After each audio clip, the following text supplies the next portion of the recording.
All right, we're live. It is a Thursday in April 15th. We are past a year anniversary of the really big class, and I'm really excited that today is happening. This was the class that initially was way too full. I had too many people, then I didn't have anyone to play, and now I have just the perfect number of groups. We have three chamber groups to play today, two string quartets, and a string trio. And I'm teaching. And this came about today because about a month ago, when Daniel Roberts of the Castellian Quartet was teaching string quartets in the really big class, I just got insanely jealous, and I thought, okay, this is my series.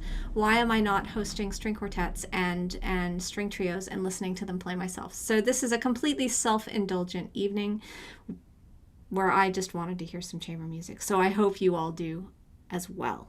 The groups we have today, we have a young string quartet from London. They're calling themselves the Florence Quartet, named, I believe, after the piece that they're going to play for us, which is a movement of a quartet by Florence Price.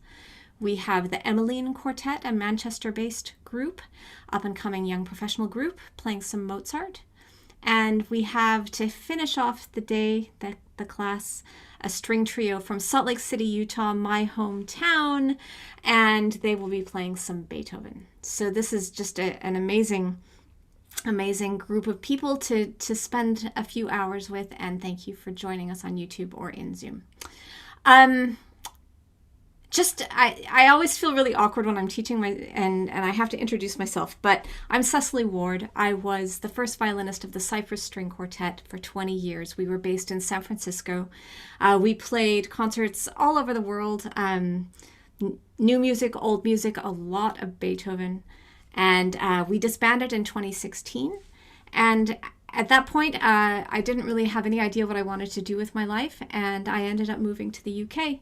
And since moving here, I've started freelancing in chamber orchestras, and I teach at the Royal Northern College of Music in Manchester. So that's a tiny bit about me.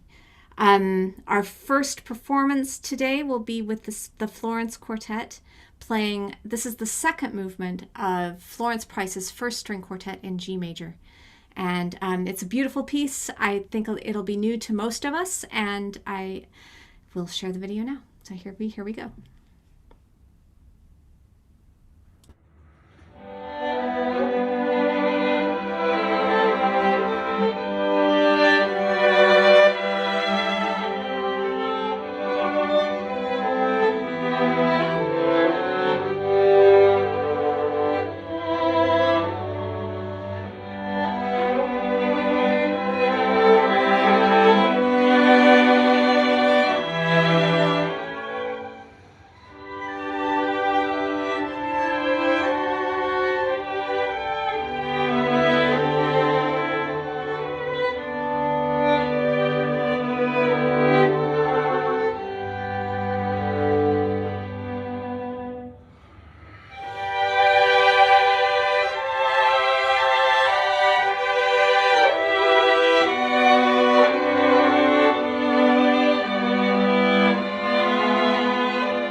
Really lovely. Thank you. Thank you for playing that. All right. And we're there. Great. So, tell me a little bit about how long you've been playing together and how long you've been working on that movement. I know you're all first years, Yeah, sure. right?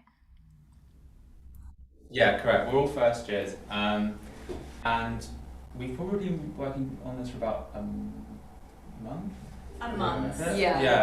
Yeah. It was actually after the lockdown we thought we'd really like to play together, and before then we'd never um, played as a quartet before, and we really wanted to start by exploring this music because we felt like it's just really not played enough. Um, and yeah, we've really enjoyed the past couple of weeks kind of rehearsing this and getting to know it more, and also getting to know about the composer and her roots more as well. Fantastic. So for I had to do a bit of reading. Florence Price's name is coming up more and more recently. American composer, African American heritage, writing at the beginning of the 20th century. So this piece is what, from 1929. It says on the cover page anyway. I had kind of a fun time reading about her because I discovered that I had a great grandmother who lived in Boston and went to the New England Conservatory at like exactly this time, and her name was also Florence. So I had this little fantasy today as I've been preparing for the class tonight, thinking about my great grandmother Florence and Florence Price maybe passing in the hallway at the New England Conservatory, or even playing each other's music. I think they might have missed each other by a year, but anyway, it's a fantasy in my little head. Tell me what appeals to you about this music. Any one of you. Um, I mean, I think this was the second piece by Florence Price that I'd heard actually, and both this and the first one I heard, which was an organ piece, they just both felt very, very comforting. That's what I got. It just really felt like she understood music, and she understood life in a sense as well. And it just felt very comforting to hear the music and now to play it as well. Wonderful. Anyone else want to add to that? I think it's just the richness as well. Like in the sound, it's like such a kind of warming sound world that you kind of get transported into. Like even the first and second movement, as we worked through the first and second movement, we were trying to work out how to make them sound different, because in some respects, her composition style is so unique in the fact that it's almost like unanimous that she wants this sense of calm, like warmth, like through all of it, without sounding the same, if that makes sense. Yeah. But I think just enjoying that kind of sound world Yeah. as well. I'll tell you what appeals to me, and it's partly your performance, but it's also the piece, is sort of the very it has a feeling of intimacy, but also just very heartfelt sentiment without being sentimental in sort of a less positive sense. Sometimes people will find music to be overly maudlin or kind of, sickly sweet. It doesn't have that. It's like a really heartfelt sentiment that's very beautiful. And I personally love the sort of old-fashioned uh, schmaltzy might be a word to use, but the little flourishes of individuality in the different voices, that it really appeals to me, and you're doing a good job with that. I think what I can help you with, and it makes sense that you haven't been playing together all that long, I think I can help you with building a group sound that will help you get some of these things that you're talking about. And there are lots of ways to do that. My quartet spent endless hours playing actually Bach chorales and scales together to find a sense of a group sound. And if you don't mind, I promise we'll get to playing this music as well, but I would love to have you play actually just a G major scale together. And we're going to do a few different things with it. This would be so much easier if I were in the room with you, but we'll have to take it sort of step by step. So the first thing I want you to do is to play a one octave G major scale.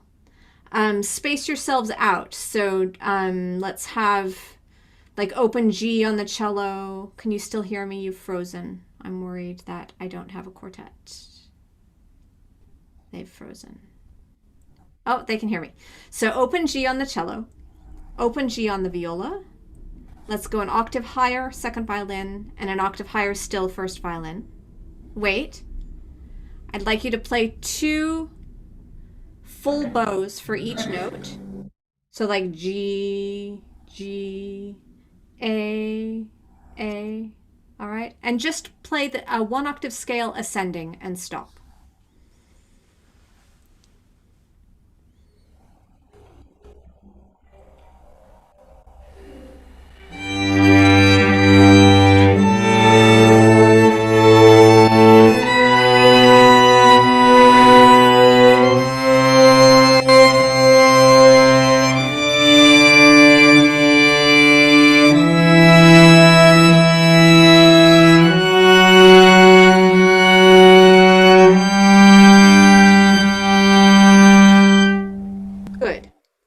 That's what we're going to work with for a few minutes now. So I'd like you to do the same thing. And this time, I'd like you to focus completely on Danushka's bow.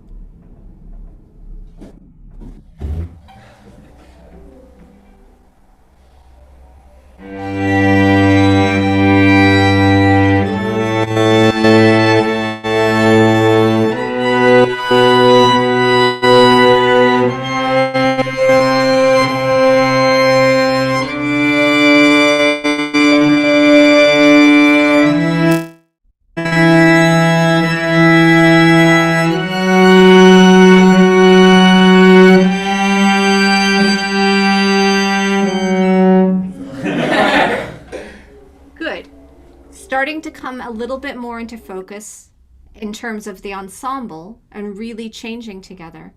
We're not getting into the same sound world yet, though. So what I want you to try now is to imagine that you're building a big rope of sound, all right? The cello sound is the core of our rope. And you can make that whatever you want. It can be nice and like a really juicy fat sound. It could be a little silvery sound. Whatever you like, you're in charge of the core of the sound. Each octave that goes above that needs to wrap itself around that core sound, but with the same intent. So we don't want, like if you were thinking about fabrics or colors, we don't want like a big like a purple sort of smooth surfaced sound wrapped with a bright green shiny sound. That won't work. So as you're listening to what he's doing, you need to sort of pour your octave into the one below you, and so on and so on. So that actually you get to play the least, which is amazing as a violinist. You get to just sort of shimmer and be the top sizzling octave. But you need to really listen to what kind of core he's making. Can you try that same thing?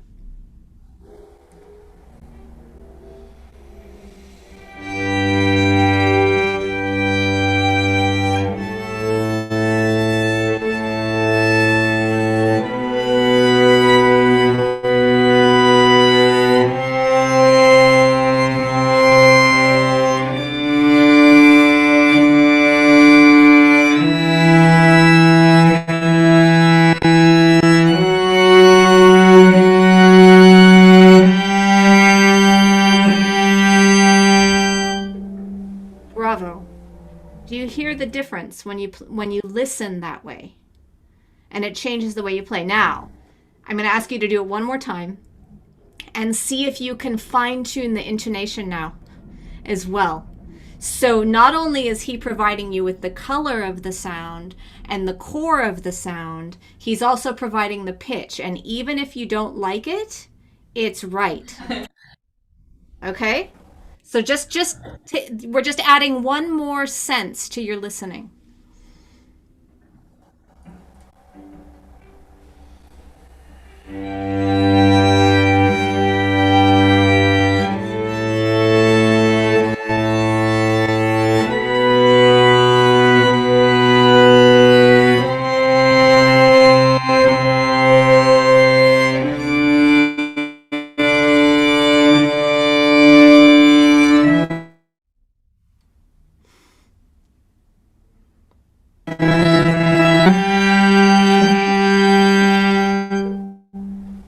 Good. Zoom just did an amazing thing, and you skipped the penultimate note. It was a thing, but this doesn't really work over Zoom. Coaching string quartets is so difficult in this format, but I can hear that you're getting it, and I hope that you feel that in the space. So, one more thing, and then we'll go back to the piece. Now we're going to split into triads. Okay, so Danushka, stay where you are. You can drop down an octave, but stay on the notes that you're playing. Okay. Okay? Who wants to play the fifth? I'll do it. So you will play a G major scale starting on D, which means our violist gets to play the third, which is usually your role. Okay? So what this means is same deal with the core sound and the bowing. That's all up to Danushka. But now we're going to start to have different resonance depending on what chord you're playing. So let's see how this goes.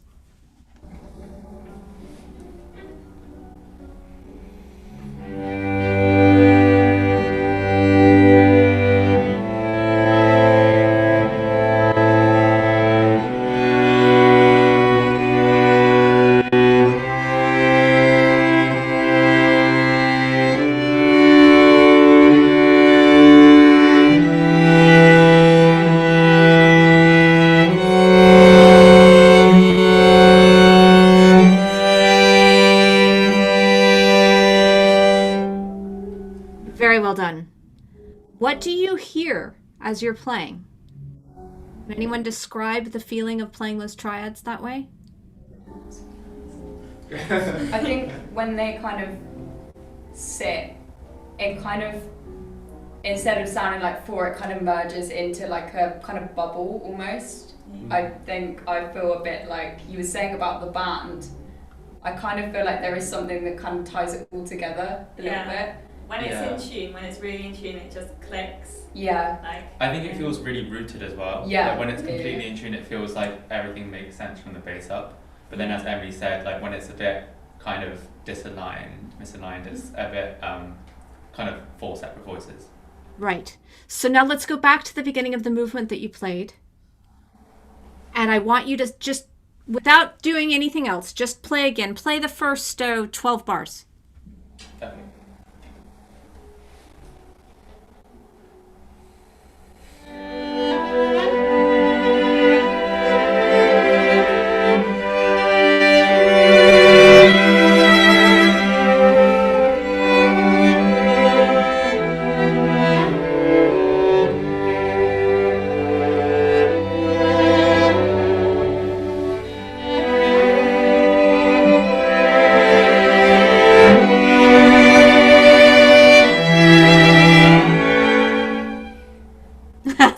Place to stop. Sorry, I just picked a rest.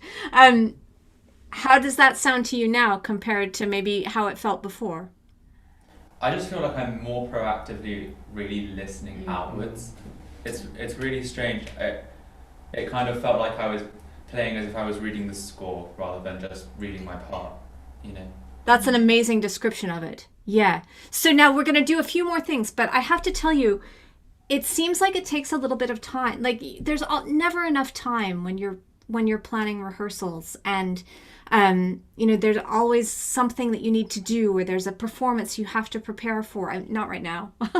Maybe now we have plenty of time. I'm not sure, but there are always pressures. In other words, but taking 5 or 10 minutes at the start of a rehearsal to get your ears aligned and to really be listening to each other with something simple will do more for your intonation and your group sound they're related, right?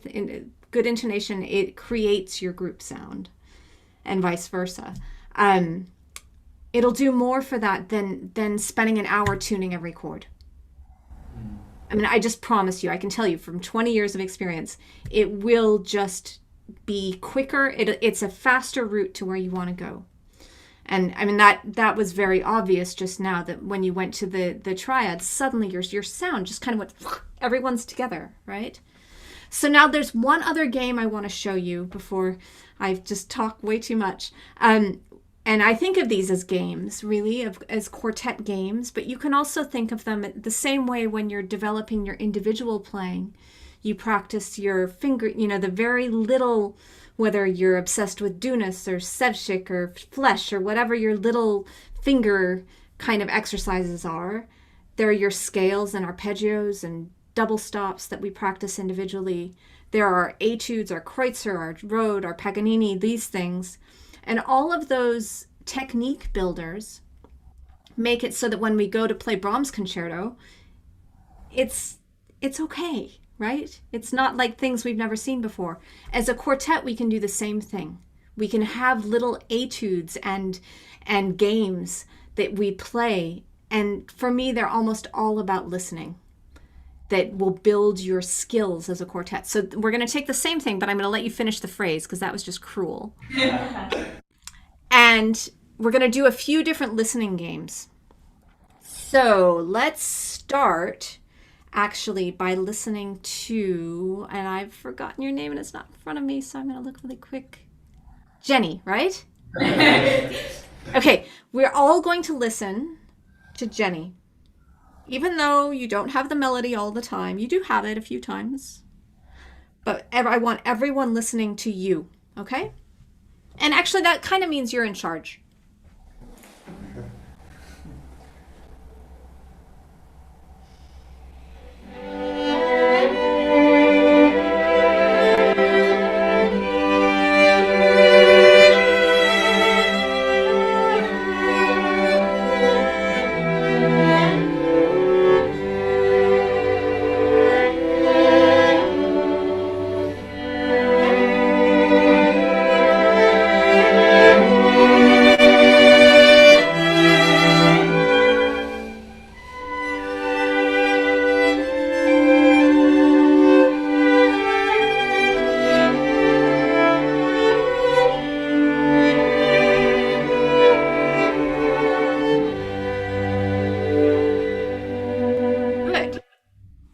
Good. Could everyone hear her at all times?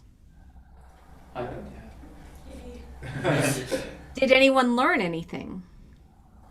There were a couple of moving lines that I hadn't really noticed before. I'd heard them, but I hadn't really kind of thought about how they might affect my line, I guess. And so yeah, there were a couple of things I noticed there that I hadn't before. Good. I love how you put that, because this is exactly what I kind of want to get to, is how listening to another part affects your line. Because what can often happen, and especially when we have four really good players, is we have this really beautiful line coming out here and this really beautiful line here, and it sounds like four parallel streams rather than streams that are interweaving and maybe causing trouble for each other instead of just being so smoothly aligned next to each other. I kind of want you to cause trouble for each other. So you can go through, we don't have time now, we're going to do a couple more, but you can go through and listen, take a phrase, like that was 20 bars that time, and you can listen to each person. So just put your ear on a single person with everyone listening to the same person. But I like this next one even better, which is for each person to be listening to someone different. So I would like you to listen to the voice lower than you. So Danushka, that means the voice higher than you. So you're kind of creating a little chain. All right? And let's see how that goes.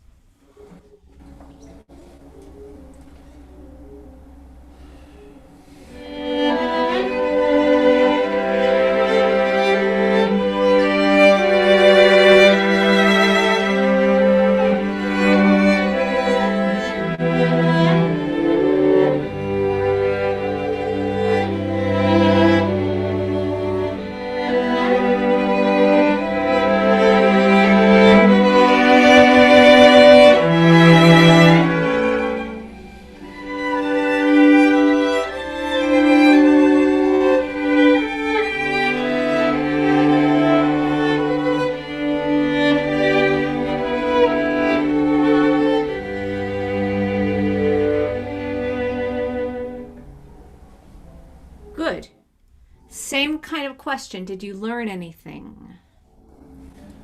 I thought it was interesting because I think because we were all listening to different people. So, for example, because I was listening to Jenny and Jenny had played before, the way she did certain things, I think this time were different because she was listening to how Emily was doing it, and obviously the way Emily played it would have been affected by Danishka. So I think it was really interesting because I certainly did different things as a result of Jenny. And so it's this whole cycle of us kind of reacting in the moment. Yeah, because I really wasn't thinking about what I was playing. I was sort of not on autopilot a bit, but because I was concentrating so much on what she was doing, I was, just sort of responding to... Isn't that an amazing feeling? Yeah. Can you imagine if you're in a pressured situation, like a concert, and suddenly you're not at all worried about what you're doing because you're listening to one of your colleagues and you're responding and reacting to what they're doing and being inspired by what they're doing, and suddenly the fact that you're worried about something in your own part becomes inconsequential. It's an absolutely amazingly freeing feeling to do that. And I hope, maybe it's because I've just made you play this 6 times in a row. I don't know. I hope not. I hope it's not just repetition. You're starting to have a subtlety to the way that you're moving as a group that's very different than the nicely lined up version that you started with. All right? So now we're going to add one more thing, one more element, and then we're going to jump to this sort of more flirty part in the middle of the movement. So the next thing, one more thing, same passage. Did you enjoy listening that direction? Do you want to try a different direction? I'd be interested. Yeah. Okay, so now so you were listening down, let's listen up. So listen to the voice above you. Add to that, play to the voice below you. Oh, okay. Okay, so you're listening to Danishka. You've got your ear on the cello part.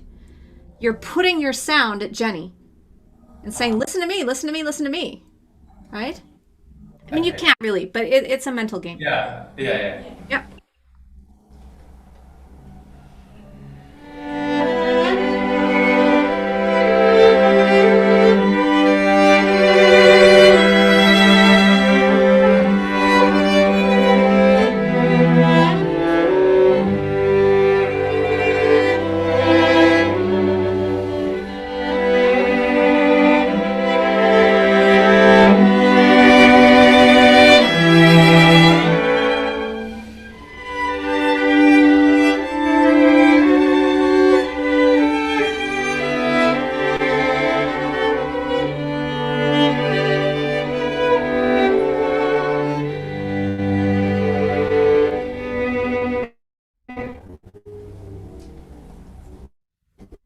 Absolutely gorgeous.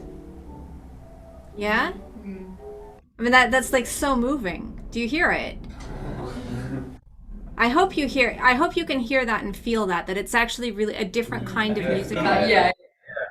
Yeah, it's addictive, right? You want to keep going. You want to keep doing that. So you guys are making me sound like I'm like a couch, but it's so good what you just did, really. And now you've frozen, but it's good because you're frozen in a laughing frame. Can you hear me still? Yes. All right, so let's jump ahead. We've cut out a little bit, yeah.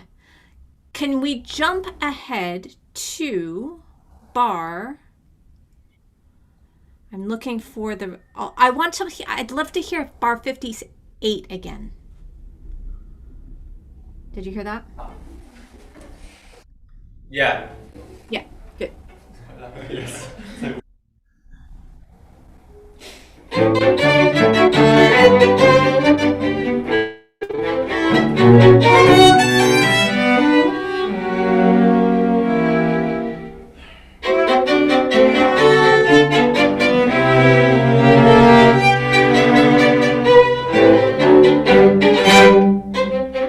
Sorry, did you want to? Now that's the part I wanted you to play. Now, do you think you would be brave enough to take more risk with your timing now that you're listening like this?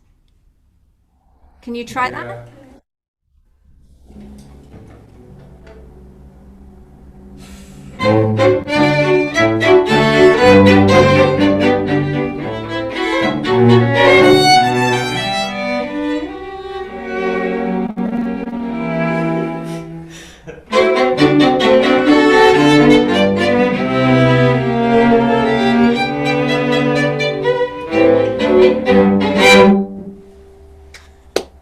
You guys are amazing. You're so quick. Have you done that before? Have you been that sort of loose and silly with it? I think we've just never done it when we've kind of bounced off of each other's Yeah, playing. we've always planned what we were going to do when, if that makes sense. Yes. So let's do another experiment, okay? So in this section, I would like for the first 2 bars for Jenny to be in charge. Okay? The next bar is Kynan? Yeah? Okay. That's your bar. The fourth Yeah. bar, Yeah. the first half is Danushka. The second half is Emily. Got it? Yeah. Try that.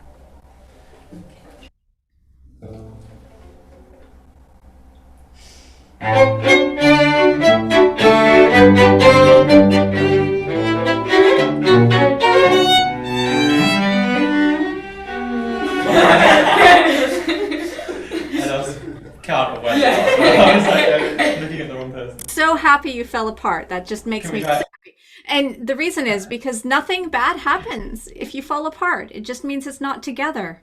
There's this like, no, it's not rocket science. It's not, you're not going to send a man to the wrong moon. It's not surgery. No one gets hurt. You just fell apart. So do it again and be that brave.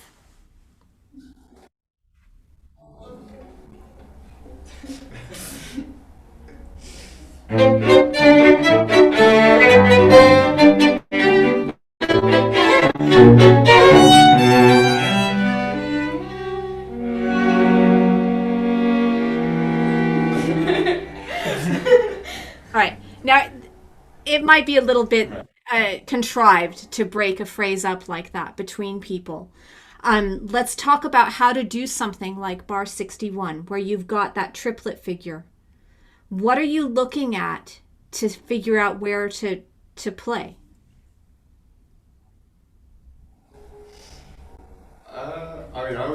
We were looking at each other. I don't know what specifically, but Yeah. You need to look at something very specific. left Left hand. Left hand. The eyes won't do anything for you. In that spot, the bow won't do anything for you. You need to watch his left hand. All right? Try again.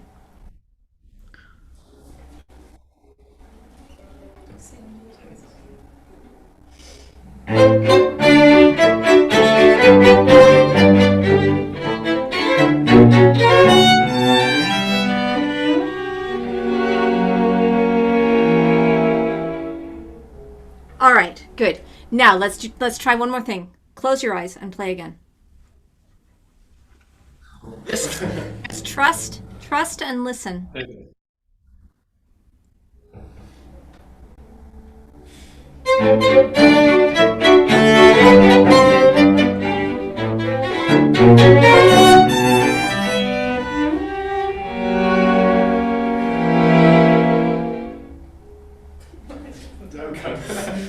Feeling again, right? That triplet's going to be a little bit tricky. You need to figure out if you want to move to the second beat or if you want to stretch right away. You probably do have to make a decision right there about how to go about it. Yeah.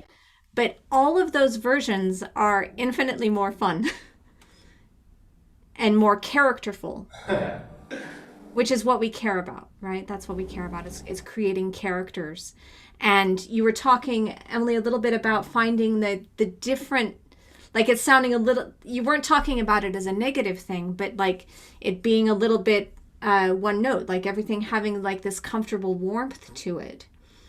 But I would argue there's a lot more in there Yeah. in terms of different types of character. You just have to be kind of a little more, well, quite a bit more bold in how you're bringing them out. Does that make sense? Yeah.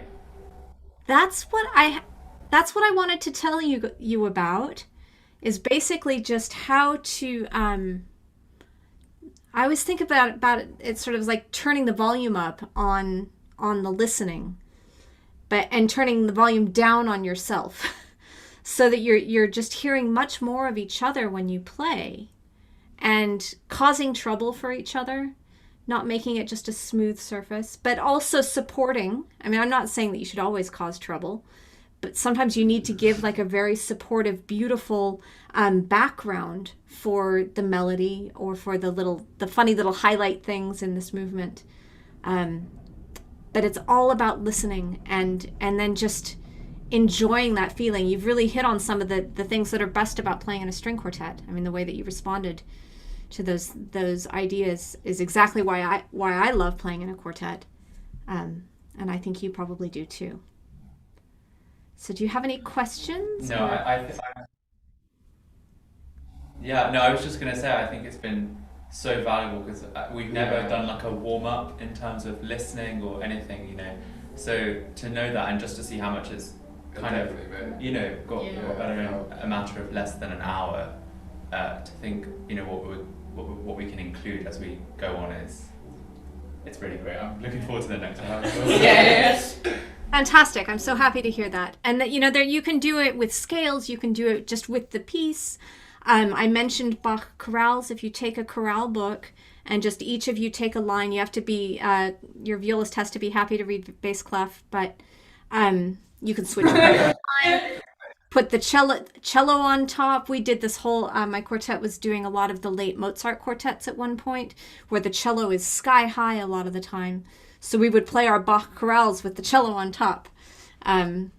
And you know, you can do all kinds of things, and to think of them as technique builders, not as, oh, we don't have time for that in our rehearsal, I think is really great. So thank you so much for bringing this piece to us and to the class, and I hope you continue enjoying playing together. I've loved every minute of it, so thank you very much.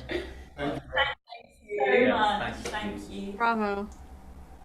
All right, so that is the Florence Price String Quartet. And next up, I'm looking on in the gallery here to see that my quartet is here. We have the Emmeline Quartet from Manchester. They're going to play the first movement of Mozart's K421. And just show me that you guys are here, because I'm not seeing you. Are you? I guess I won't worry about it, and we'll show. Oh, there they are. Okay, great. We will share your video. This is the first movement of Mozart K421.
Bravo. Fantastic playing. All right, let me just pin you here. Let's take this so I can see you. Hi, guys. Hi. So, I know from our correspondence this week that you are preparing to send you're making another video, but you're sending it off to something. So you are deep in the throes of sort of how can we make this as amazing as possible right now? Is that right? Yes. Yeah. Yes. So, having watched that, what are your thoughts? I have thoughts, but I want to know your thoughts. Well, we've already been rehearsing some things the past few days from listening to that a few times. Things like matching vibrato, or maybe some of us ascends, and maybe one of us like, kind of maybe forgot, or we're doing something different, so we're not particularly matching, so obviously it's good to do the run through so we can hear those things. Isn't it amazing how you can think that you've talked about something, you know in your head what you want to do, and then you hear a recording back and you think, why am I not vibrating on that note? Or the opposite, why didn't I answer that the same way as the person who just... So having the ability to record and listen is so amazing and just does more for your playing than almost anything. Anything else? Also, I'm sorry, like kind of being too loud, like kind of taking away from someone else's part and things like that at times. Yeah, balance. Balance issues. I thought that the tempo fluctuated quite a lot. If you take the tempo we had at the beginning and then the tempo we had at the end, the beginning was quite slow, but I thought that was actually nice. I wouldn't say that was a problem with it. So I liked that it had so many tempo variations. Okay, so that's more an observation than anything else. I think with tempo, it's kind of, are we making a conscious decision for things to slow down, or is it just kind of naturally getting slower, and why? And if it is, like, why does that happen? Okay, So that's good. something we've worked on in the last few days as well. Great. Well, the things that I'll tell you some of the things I really enjoy about your performance and about your playing. I feel like you're paying wonderful attention to voicing and to who has the main line and how it trades from one voice to another. And actually, I wrote to you about your Janacek because for those of you watching, they've sent me 2 videos and I gave some written comments on the Janacek earlier today. One of the things I wanted you to think about in the Janacek is about how you kind of the cause and effect of the conversation that happens. I think that's working quite well in the Mozart. So you're definitely playing in a conversational way, and that comes across to me. What I really want to talk to you the most about has to do with rhythm and how rhythm, like the feeling of the rhythm and the sort of the quality of the beat can influence or actually completely transform the character of the music. Does that make sense to you, just sort of on the surface, that idea? Good. This movement is incredibly rich in rhythmic detail, as I'm sure you've both enjoyed and struggled with through the movement. In terms of, and the way I think about that is in a few different ways. The melodic line tends to have sort of these long almost floating feeling in the rhythm. The bass line often goes with that you have sort of a slow moving harmonic rhythm to the bass line. But the inner lines have everything from, I'm going to get it wrong because I've been thinking in American today, the quavers, you'll have like offbeat quavers, right? To semiquavers to triplet semiquaver. I mean, you have every kind of subdivision in within the rhythm, and that is what I think we could explore, the feeling of those, and then how they affect or don't affect the melodic line. And sorry, I'm just getting a message, and I'm hoping that Mark can fix this for me. Apparently my video is pinned and we're not seeing the group, so I don't know if that can be fixed. But anyway, thank you, Ethan. My quartet colleague is watching on YouTube and he wants to see the violist, I can tell. Okay, so let's start from the beginning. And part of this might have to do with tempo. For my taste, and this is completely just an individual thing, it felt a little bit sleepy at the opening. It was the most comfortable I've heard this opening. I personally hear it in a much more sort of agitated character. That doesn't mean that's right. That's just my own prejudice about how the opening of this feels. But so it might have to do with tempo, but what I'd really like to hear you try is to let the inner voice motion affect the outer voice character more. And can we try that from the beginning? Sorry, let me just pull my score up. Play to the first 8 bars.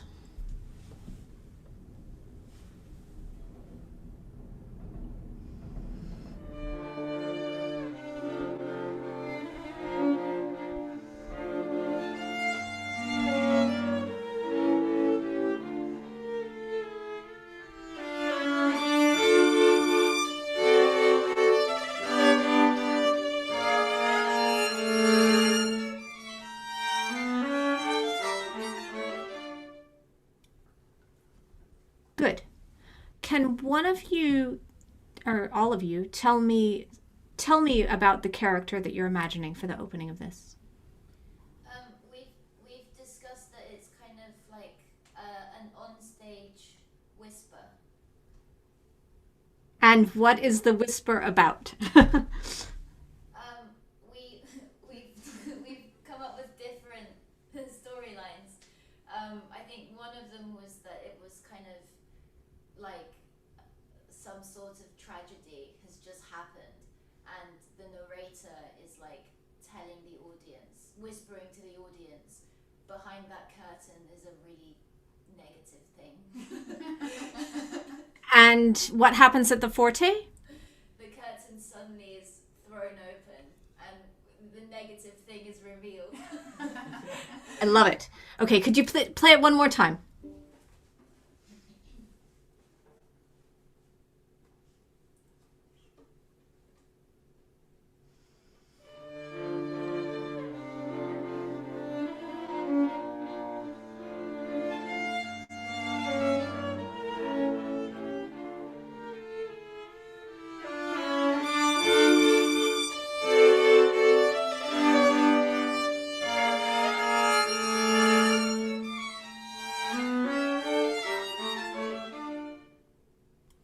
Good. That's pretty vivid, that idea that you have, and I love it.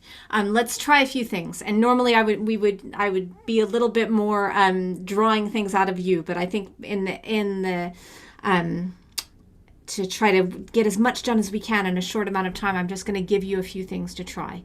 So I love thinking in terms of these storylines. I think that's a really good one for the opening of this.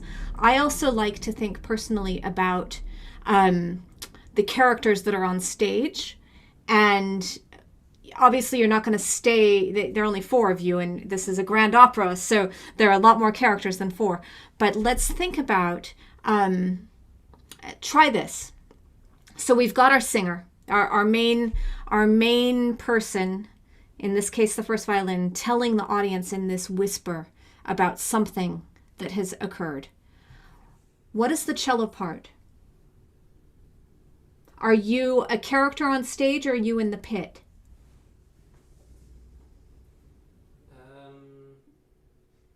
Could be either, I think. Because Stage. maybe it's really difficult to say, actually. I agree that it could be either. Let's just pick something for now. Let's put you on stage. Okay. All right, so you are the accomplice. You maybe you're not the one telling the story, but you also saw what happened. All right. You know, you're in on it. Now, inner voices, you are not part of this scheme. You weren't there. You didn't do it. It didn't happen to you. You're responding to it. So they say something, you go, what? No way. That couldn't have happened. Are they really saying that? Right? So when you go bum, bum, bum, bum, bum, bum, each one of those is a response to what's been said. And you're shocked. You don't quite believe it. You don't want to believe it. And you're upset by it. That's a lot. And then when the curtain goes up, you're not just shocked. You're in horror because now you're seeing it in front of you. Okay?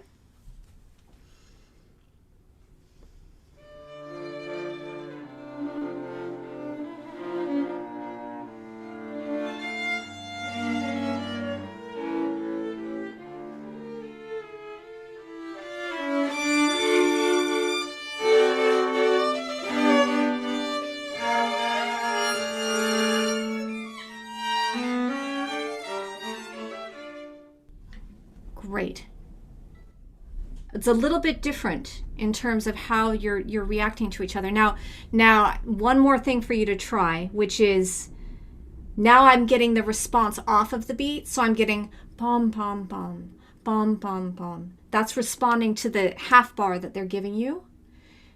Can you fold it back onto the next one? And this is where it starts to get into sort of the nature of the rhythm.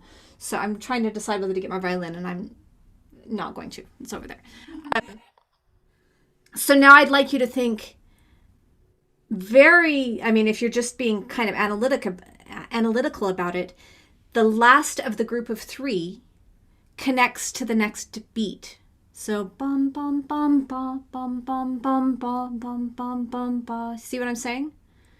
Instead of just dum bum bum bum dum bum bum bum ba. So if you want to think about it in terms of a story, you're saying, could it be? Tell me more. I don't want to know. Oh, I need to know. Like each one of those has like a, what's next, right? So you're both responding and egging on.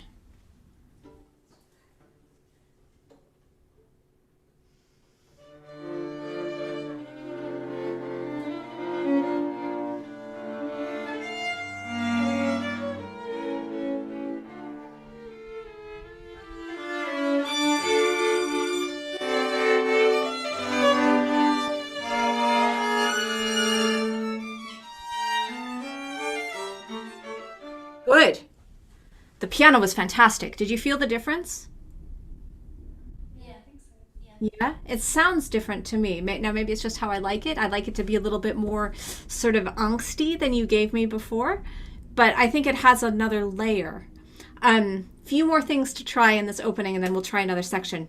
Could you play actually with, is it Charlotte or Lottie? Charlotte? Charlotte. Sorry, I had that in my head. Without the first violin, so without Charlotte. And I'd like you to play it like Rob has the most beautiful melody ever written.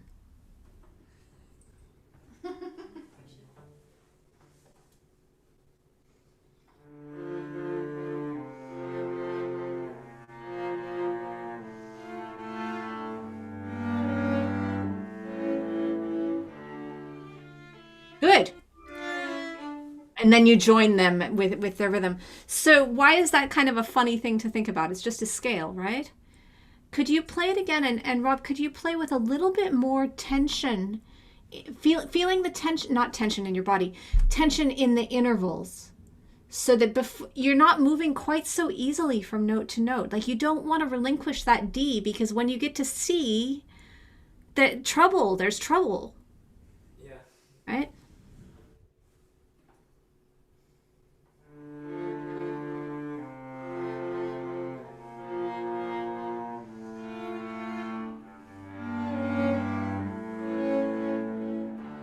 Good. Could inner voices, could you join his rhythm? So forget what Mozart wrote, play the notes, but just play all the same rhythm.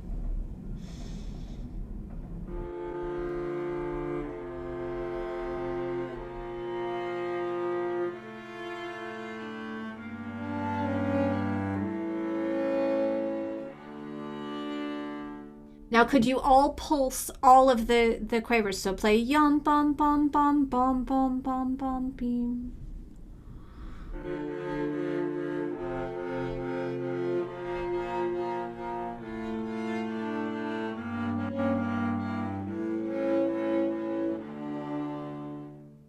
Do that one more time and pick one of you to lead the motion. I don't mind, it doesn't matter who.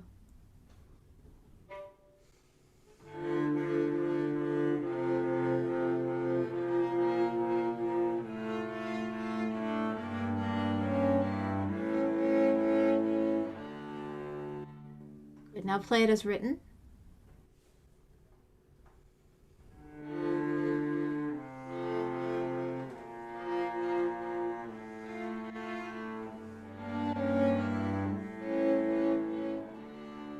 Good, now let's put the melody back in. And make it your own now. Forget the ideas I've given you, but just see if you can find the way that the rhythm is affecting all of the parts.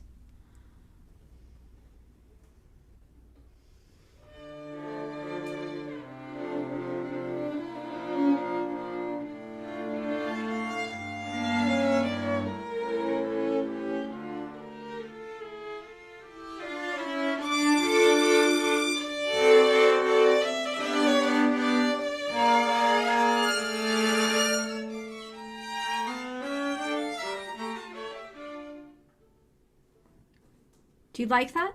You happy? I definitely like feeling more like like I'm also telling a story. Yeah. I think you need to tell more of the story.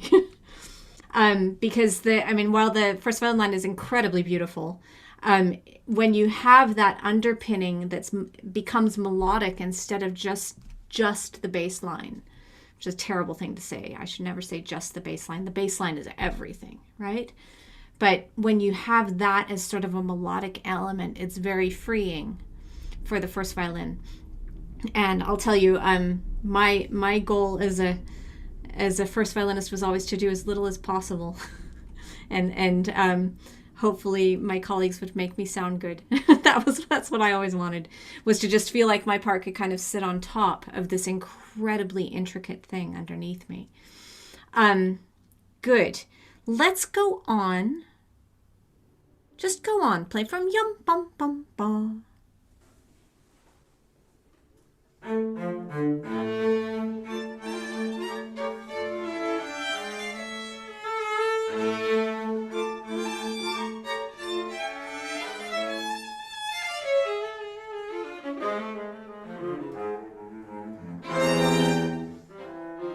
Okay, good. So do you guys think that from bar 9, is it a new mood? Is it a transition? What does this phrase do?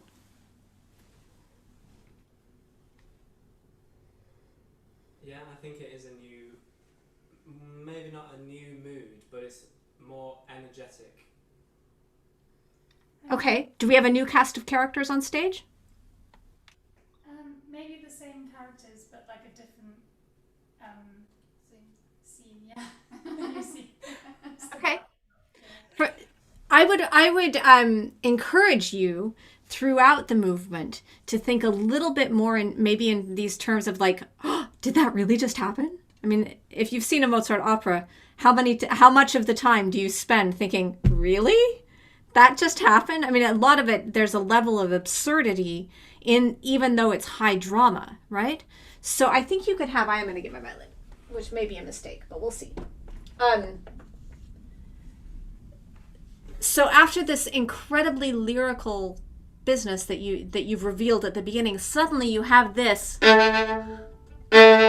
Just that single note is like a flash of shock. After all of this, I'm not going to play this, but Like we've ended this thing in sort of a graceful way. It's like it's a new person, new scene, new something, and then like that's a little bit spooked by what just happened. Maybe that's not how you hear it at all, but could we give it a try? Play from the forte, so we get the back from there.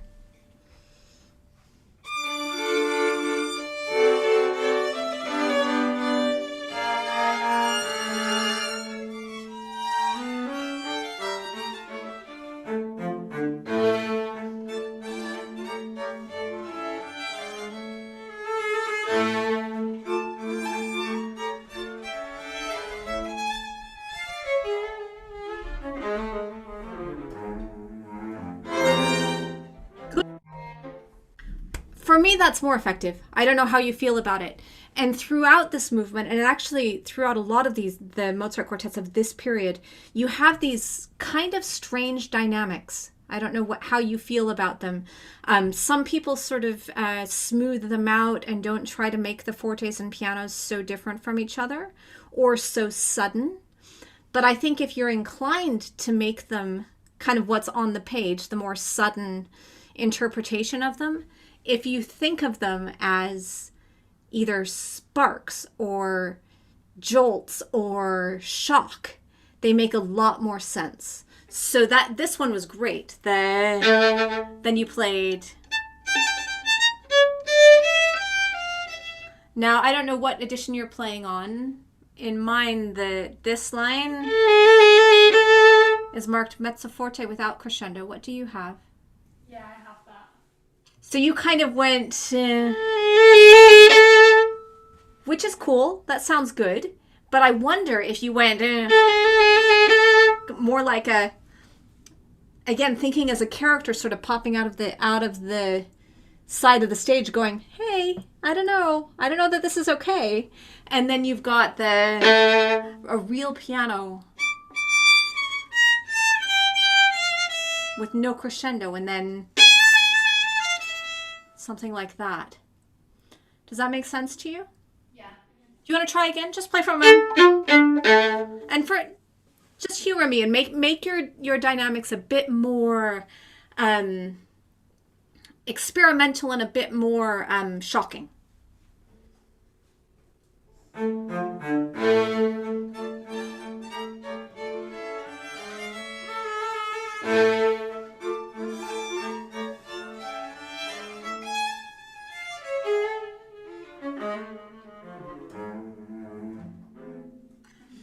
Thank you for trying that. Now you might hear that back and hate it. You might think, oh, that sounds so over the top. I'll tell you, over Zoom, it actually comes across. So probably, if you back off a tiny bit and have these be more like little flashes, you might like it.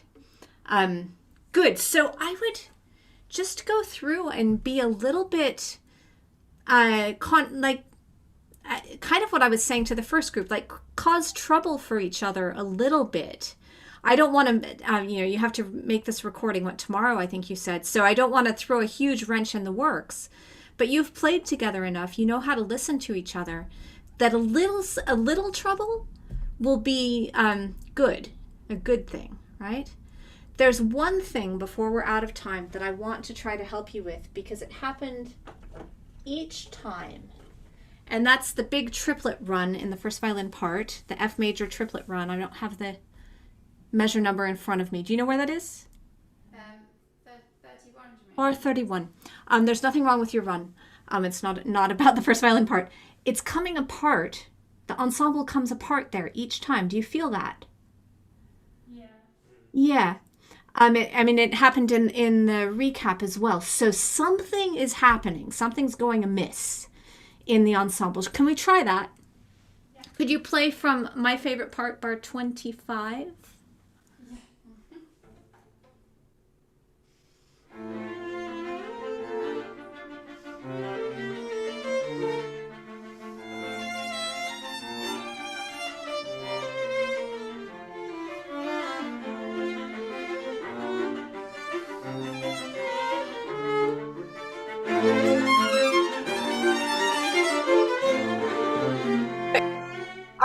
So you fixed it a little bit since you made the recording. That's good.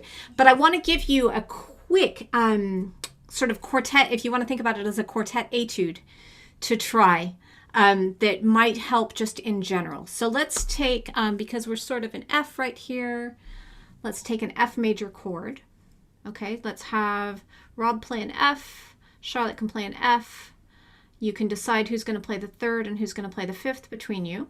Wait, we're going to do something. Everyone know what note they're playing?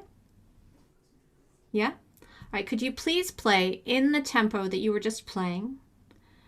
Quavers. All of you.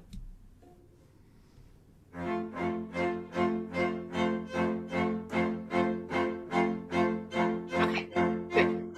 Let's have whoever's playing the C drop down an octave, just so it sounds more mellow. And now could you play crotchets?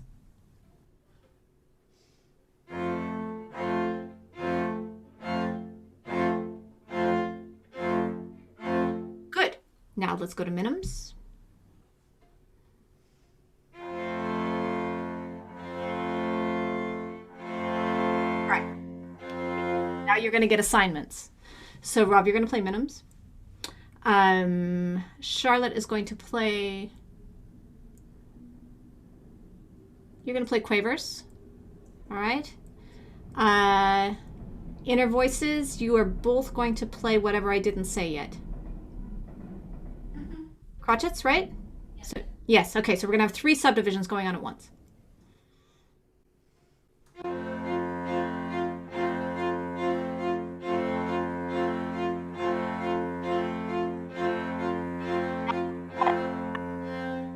Let's add some semiquavers to that. So someone pick.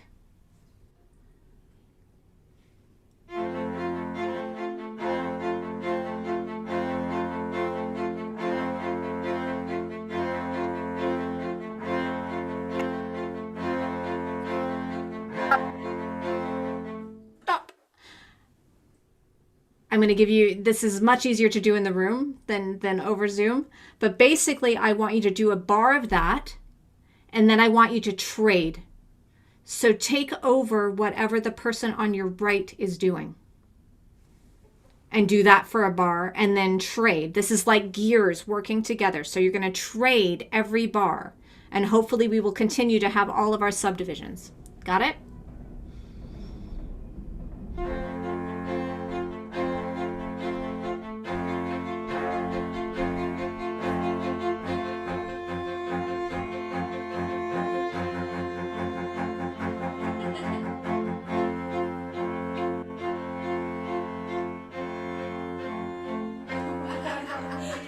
So it's not entirely important who does what, but what I want you to get, and I'll simplify, we'll take back one step. So let's have, let's just do 2 subdivisions. So what you're going to do is trade around the eighth notes. You're going to trade the quavers around the quartet. Everyone else is going to play crotchets. Okay, so let's start with Charlotte playing eighth notes. You're going to play my quavers. Everyone else is playing quarter notes. And then trade after a bar.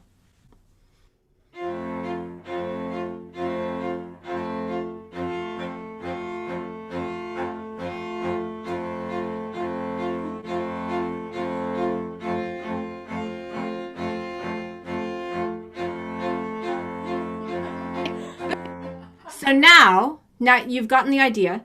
Now what you're going to do is you're going to determine who gets the smaller subdivision next. You're going to determine who gets these quavers by passing it to them visually.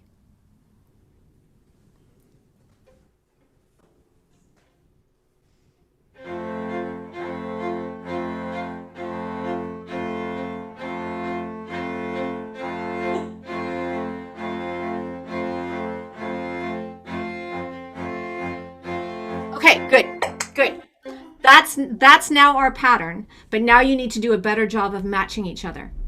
So the person playing the short subdivision, the smallest subdivision, is in charge of the character and feeling.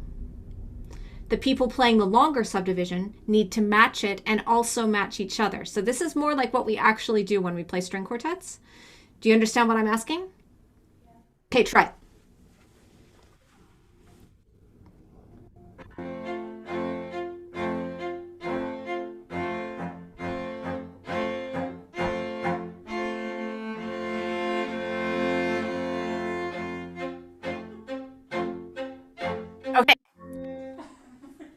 So this seems silly, and it is kind of silly, and it's fun, and it's freeing, because suddenly we are not worried so much about playing Mozart together. We're just reacting to each other. You can get very refined with this if you like, but instead, let's just go back to Mozart. And could you please play again from bar 25? And I want you to focus on the smallest subdivision.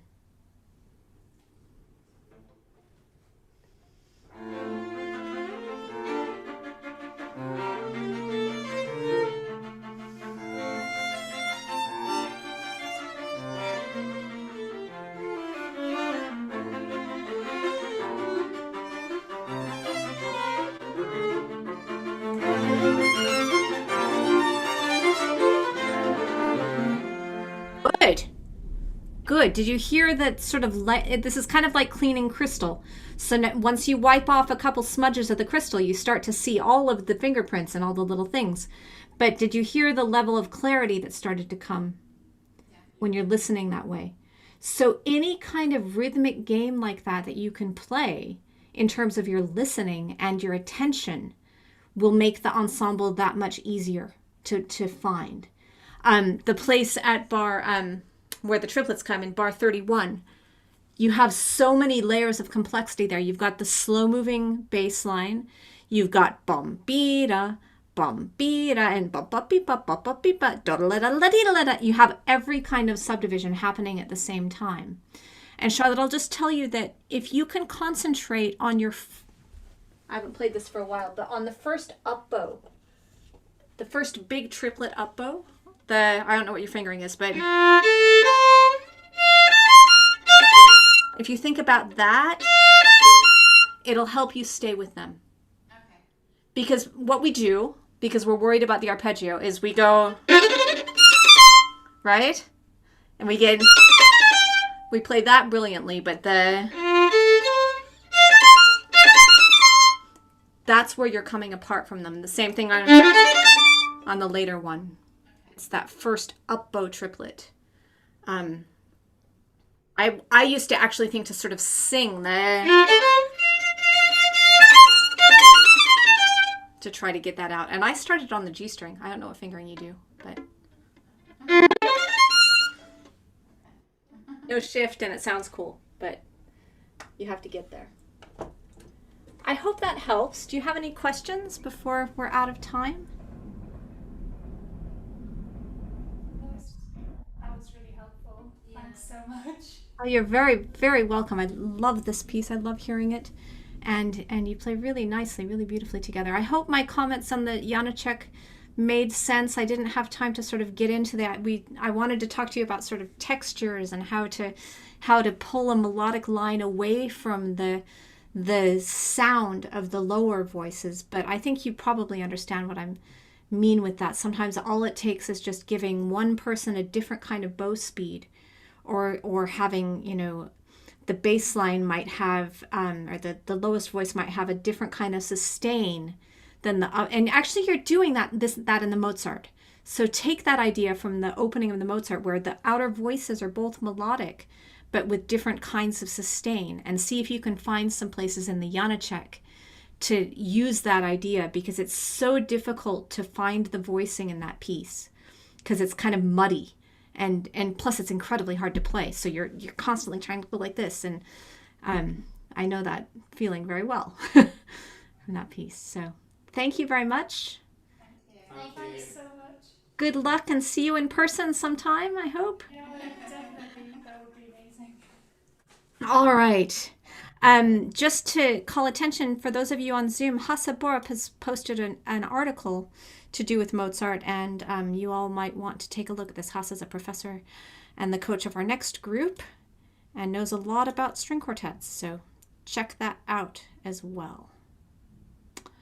All right. We are going to move on, and I'm pulling up my gallery and pulling the Where have you gone? There's my trio. The O.C. Tanner trio from Utah. So, you guys have your room. You're all sorted out. I know we've been juggling how to get from place to place today, and I promised you I would stay mostly on time, and I've sort of managed.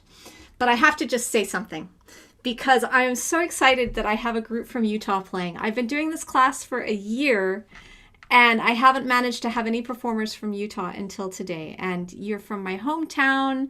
You are in a room that I've probably been in many times. Your recording was made in a room that I used to have my theory lessons in before they made it fancy.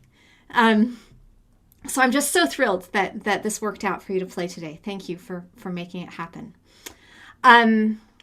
I'm also just going to backtrack a tiny bit, and I told you, the three of you, this yesterday when we met, but the whole idea for the really big class came from a masterclass series that happened in Salt Lake City, Utah, in the way a long time ago. I'm not going to say what year, and where a group of parents decided to make a masterclass series for their children.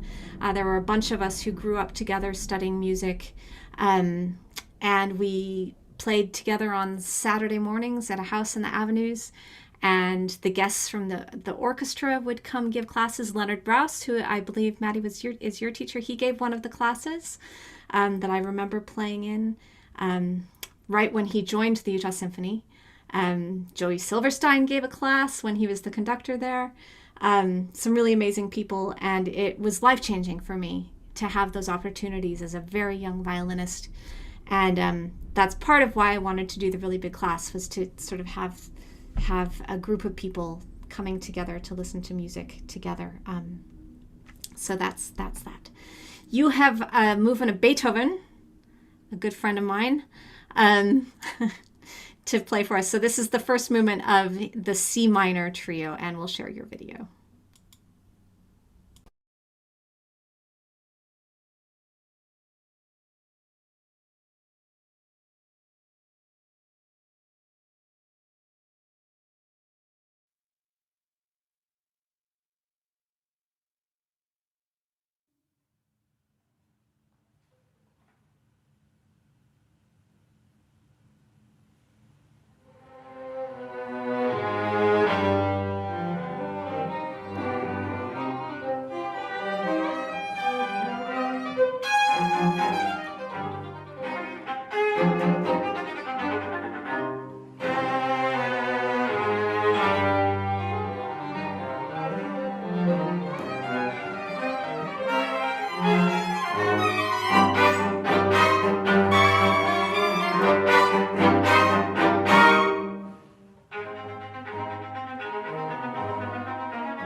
Bravo. Right. Hopefully all this sound stuff works. Does that sound okay right now? Yes, I think you have it set up perfectly, it seems. Great. Oh. Very clear. Great. So, Beethoven's C minor trio. Tell me when that performance was. That was a recording we did 3 probably weeks ago? probably 2 months ago now, right? No, wait. Yeah, I'm trying to remember. When did we do the recording? Like a month and a half ago. We did the recording a month and a half ago. Okay. And was that for a class or for something that you prepared for, or what was the purpose? So we weren't sure if we were going to have a live performance, so we decided to start recording our piece, and that was one of the ones we did, the first movement and the second movement that day. Did a few different recordings, so yeah, it's funny to look back on that and see stuff. Yeah. But yeah. Good. And have you learned the whole piece? Or you said the second movement. You have. Okay. Yes. Yep. Good. Tell me, watching it back, what it's so. I mean, this format's a little. I love that it kind of takes the pressure off the performance a little bit, because it, whether you did it yesterday or a month ago, you didn't do it just now. So what did you see or what did you hear as you're watching and playing, listening? Definitely, yeah. Something I noticed, I think, we're still kind of working on probably is too much beatiness. I know that's something we've worked on with Hassa as well. Getting the feel without, having that beat too obvious, I guess. Yeah. Yeah, we're like something we want to work on, and that wasn't as present in that one is like a better sense of the hypermeter, like what's actually going on, where's the real emphasis, right? Yeah, where's the real phrase, and then otherwise I was just like thinking about, it's really hard to get good contrast in Dumke as far as dynamics, because the sound just carries in that room no matter how quietly you're playing. And so that was something that at least I was just contrast in general. Yeah, I would agree with that. How about you, Izzy? Anything to? I was just thinking how out of tune I sounded. I think there's not a person out there, a string player out there, who doesn't listen to themselves back and think, it could be so much better in tune. Maybe that's part of the key of listening to it, though, is not how out of tune it is how could it be better in tune. So I'm just going to plant that little seed in your head as reframing for yourself to think about. And I'm talking to myself too. Good. So I have a lot to say maybe about this piece and about Beethoven and about what we could think about. I definitely wanted to talk about the feeling of the beat and the beatiness.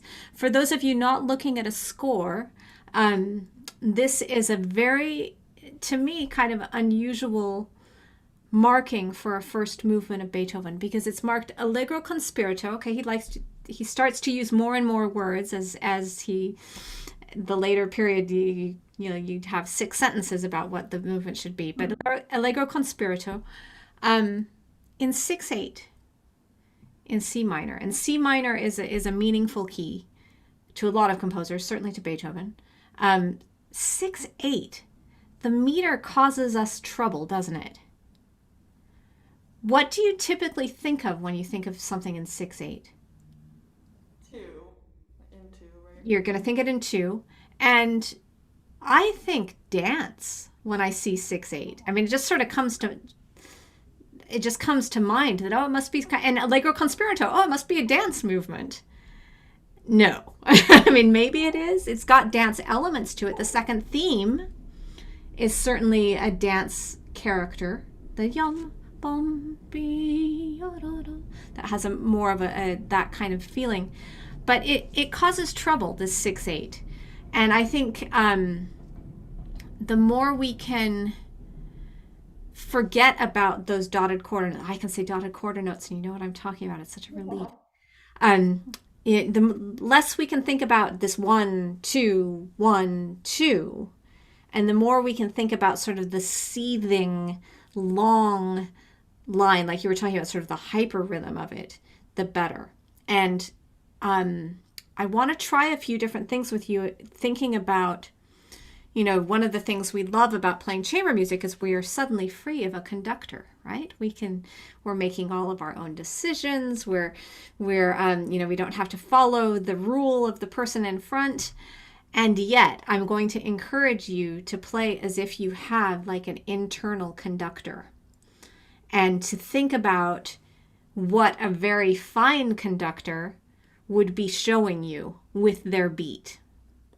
So not just this, but conductors can vary the height, the horizontal quality, the sharpness or the breadth, or whether they use their hands or a stick, or all of these things change the way we feel about the rhythm. And I'd like to explore that with you a little bit. But before we get there, I want to know more about how you feel when you play this movement. I played this somewhat recently, so it's very fresh in my head how I felt playing it. What kind of feelings go through you as you're playing? I don't know. Yeah, I feel like some spots I'm obviously feel more comfortable playing. Maybe some of the faster spots it feels still a little hectic. I don't know, a little chaotic. Hectic, chaotic. These are the kinds of words I'm looking for. So there's a feeling of it being hectic and chaotic. What else?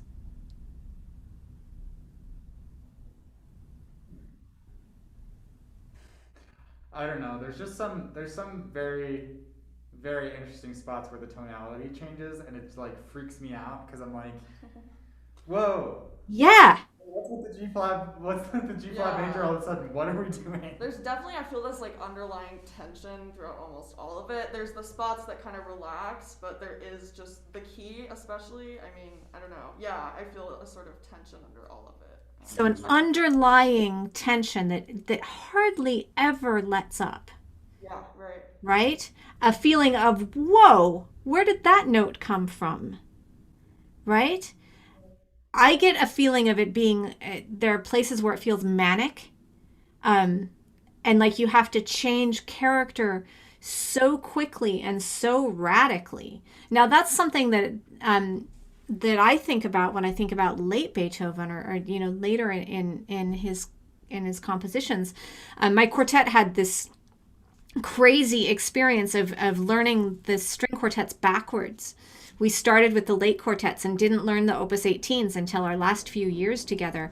And it really changed the way I saw the early works, because I kept thinking, well, that's what he does in 132, or that's what he does in 127, or in this piece I keep hearing shades of Opus 95, which is an F minor, but still like it has this like incredible intensity and unrelenting expression that doesn't give you time to react, and it can leave one feeling like they're in a panic as you play. And I think it should. I think it should make you feel sort of on edge, but we have to have control over that so that we're not actually on edge. And it's a fine line, because you don't want to be feeling like you're almost going to fall apart for the entire trio, because that feels terrible. So I can give you a couple ideas of how to work on that. I think, I don't know if you'll be performing this again, but you can apply it to anything you're working on going forward. So let's start at the beginning. Play maybe the first 10 bars. Is that a good spot to stop? Good.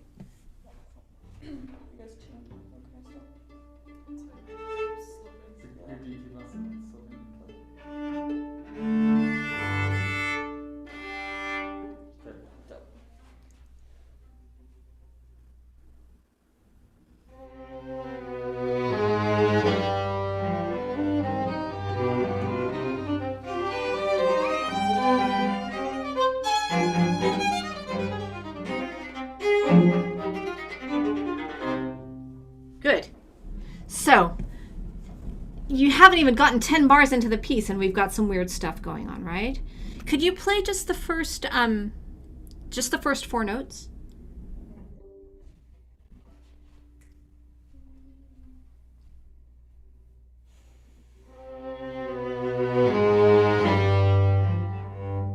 Just that one more time, and let's have Benji lead it.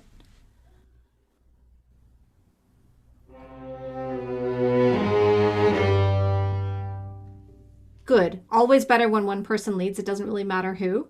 Could you do the same thing and go with his left hand?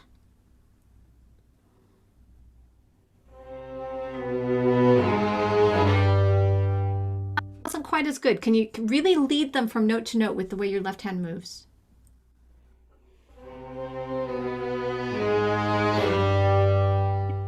Necessarily be like you don't have to say, play here, play here, play here.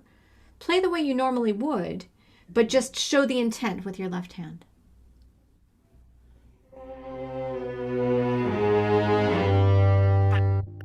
So now let's think about, I mean, this is not the hardest part of the movement to play, but it's kind of the most important.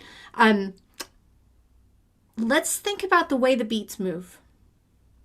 So do you ever count out loud when you rehearse? We probably did more at the beginning, probably not in quite a while. Okay, so let's think about how you would count those 4 beats. It's going to be in 2, right? Yeah.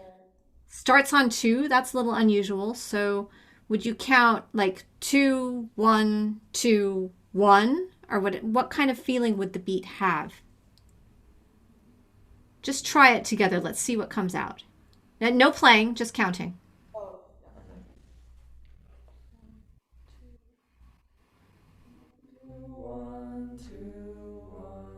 Okay, so you were actually, the way that you counted, you went 2, 1, 2, kind of like that. That's fantastic. That's not how you're playing. So could we do that again? No playing yet. With your left hands, no bows. Counting out loud. And Benji leading.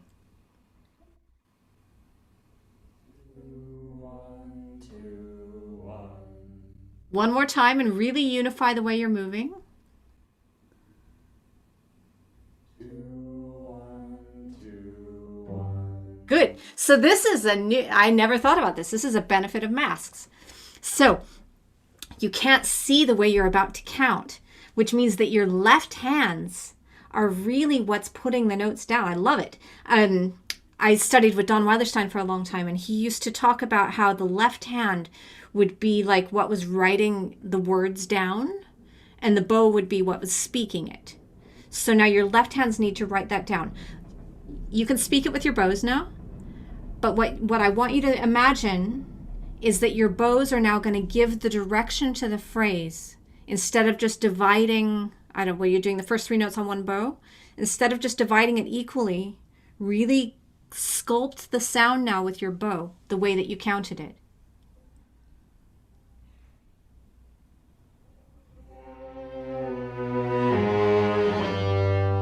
Beautiful. Do it one more time.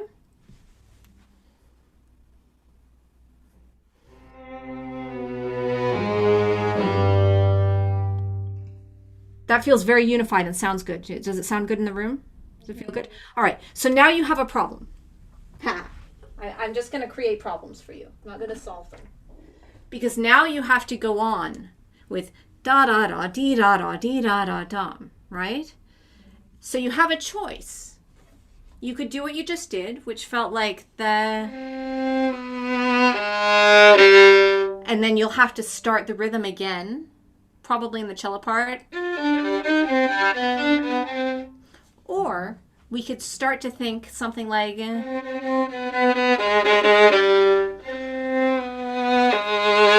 So you've got this feeling of... already going.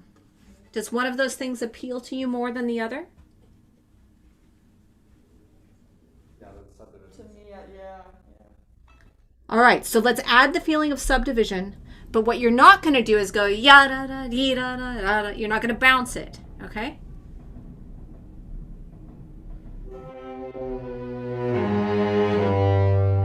Are we just thinking it, or did you want us to play this? Just think it. Just think it.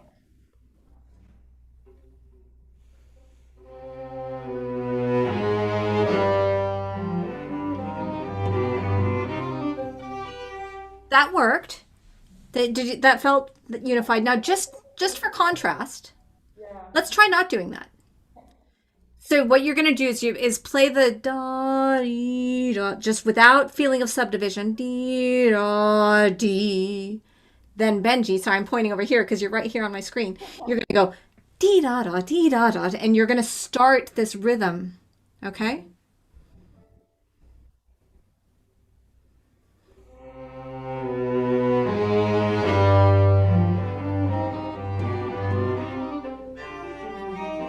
Do you feel the difference? Yeah. They're both good. They both work. They can't work at the same time. Yeah.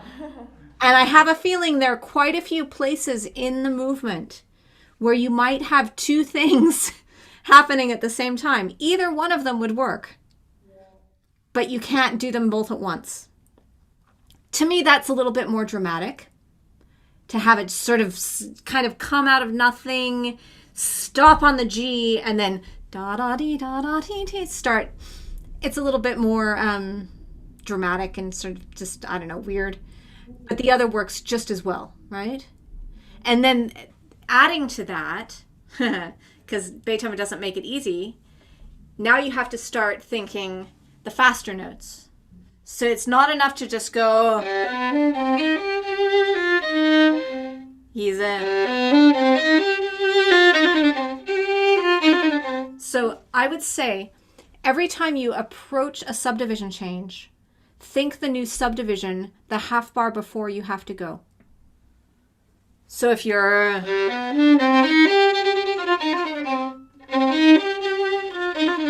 See what I'm saying? Yeah. And that will help you throughout the movement when you have to do something like... Right, out of the blue. Sorry, that was bad playing. But that the subdivision will already exist. Good. Now, I know that you all have to run off and lead sectionals and be responsible members of your orchestral community, but let's jump to... Where does that happen?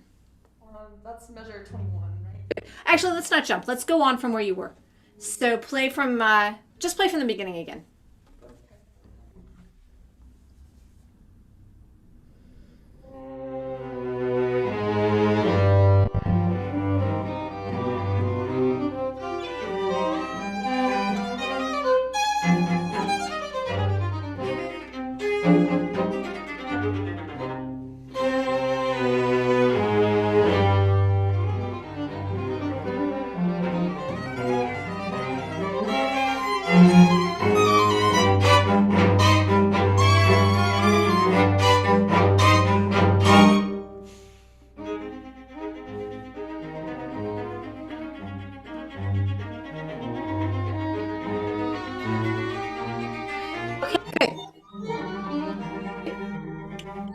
Stop you. So this is really good. It's such amazing music, isn't it? It is. It's Have you ever gone through, or if not in this piece, in another piece or anything, and sort of rewritten things to be less amazing, and then gone back to what was actually written? No, I haven't. No. Okay. Student playing, is that just like what we normally do? We turn amazing music into bad music. But I'll show you what I mean. So we do it at the beginning. So what's so cool about the beginning? What's so cool about the beginning is the interval, right? If he'd written, still would be minor, not nearly as cool, right? If he'd written, totally different feeling, right? So then we go back to, and we understand what's unusual or what's shocking. What I'd like you to try is at bar 21. And we're going to rewrite it. All right, so you're going to, violin's going to play as written. All right, cello, you're going to take off these cool rests and just play on the beat. Play like,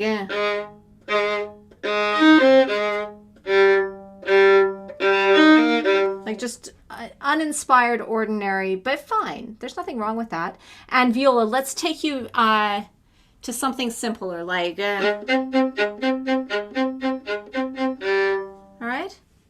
And play for 6 bars or something, 8 bars.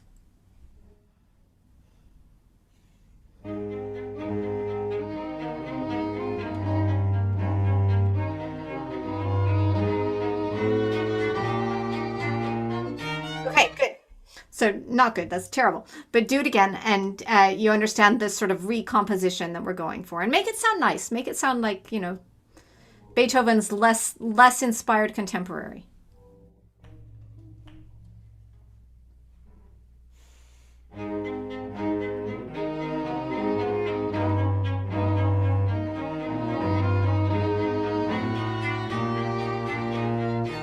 Okay.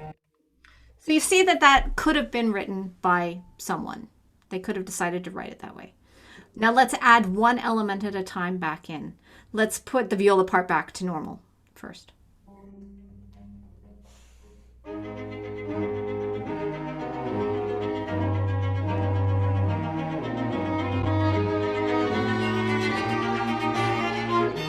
Good.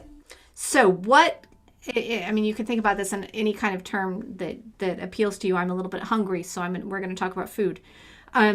What spice did we just add that was missing before? Pepper. Something, right? I mean, it went from being kind of just like smooth to something a little bit more interesting, a little bit more flavorful, right? What do you feel like the expressive quality is of your part there, Izzy? I feel like with all the notes added in, it just feels more, it just feels more expressive, and it feels like I can build a line better. Good. What do you think that, I mean, I'm sorry, I'm going to play badly, but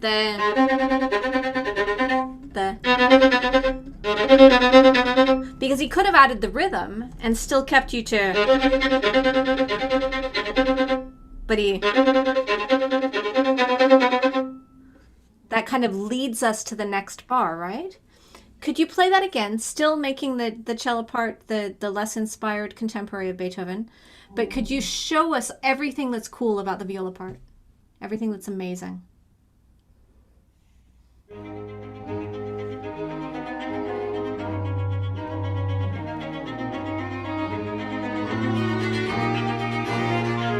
Yes, great. Now let's put the cello back as you should.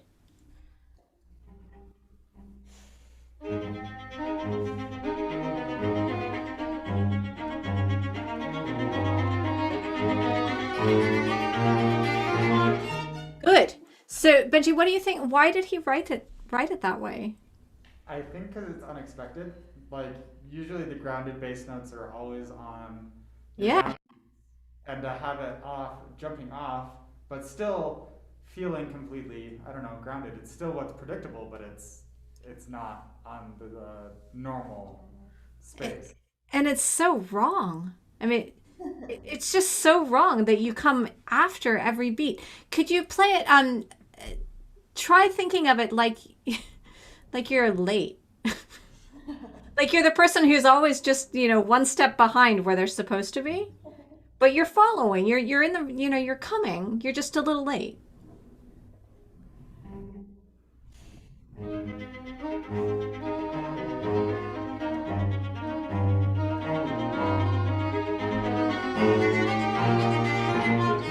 Good. Now could you try, I mean, I'm just throwing stuff out, but now could you try being like the friend who's always just a little bit teasing?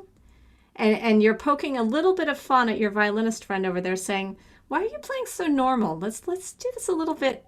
I'm just going to poke you.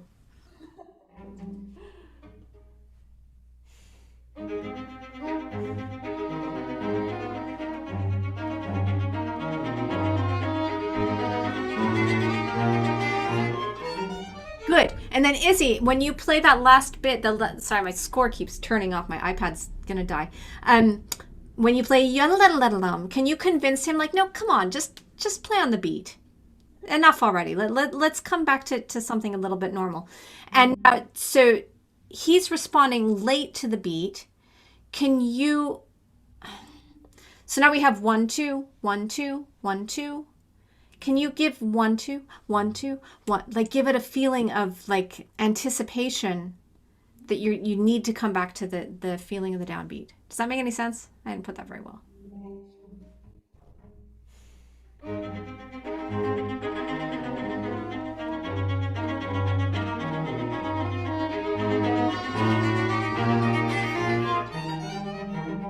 Good. Now all of that, to my ear anyway, has less of that sort of insidious feeling of one, this, this, this. And that's another way to sort of get rid of that beady feeling as you're playing. Does that make sense? Great. One more thing for you to think about, and then I know it's that we have to finish things up. But one of the best ways or most effective ways to get rid of that, first of all, you have to imagine different types of rhythm. That's step one to get this to stop happening. Step two is to find things like that, like interplay within the feeling of the rhythm to connect 3 to 1 or whatever, this is in 6. So, but to have a little bit more interconnected feeling from the small subdivision to the big. Now, the last thing is a personal responsibility issue, okay? Which is to start really listening and recognizing in your own playing places where you're accenting things that shouldn't happen. Okay, so, and this is, once you start to hear it, it's going to drive you crazy, and in a good way, because then you'll start hearing it in everything you're playing, and you'll think, why do I do that? Why don't I change the way I'm using my bow? So I'm just going to play the violin part because it's the part I know. But when you play something like,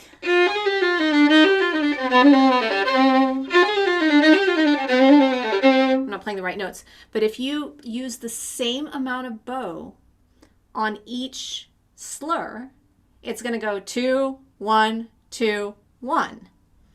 And if you use a faster bow speed, I'm not saying you were doing this, but it's a tendency that we all have to start with a faster bow speed, and then we slow it down, and then we go faster again, and then we slow it down. If you do that on every beat will sound accented.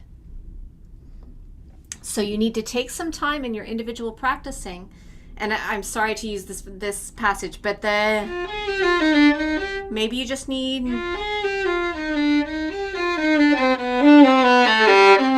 see what I did? So you're using more or less bow to sculpt the phrase like art, not just like beats. Right. Okay? And I promise you it'll drive you nuts once you start to hear it in your own playing.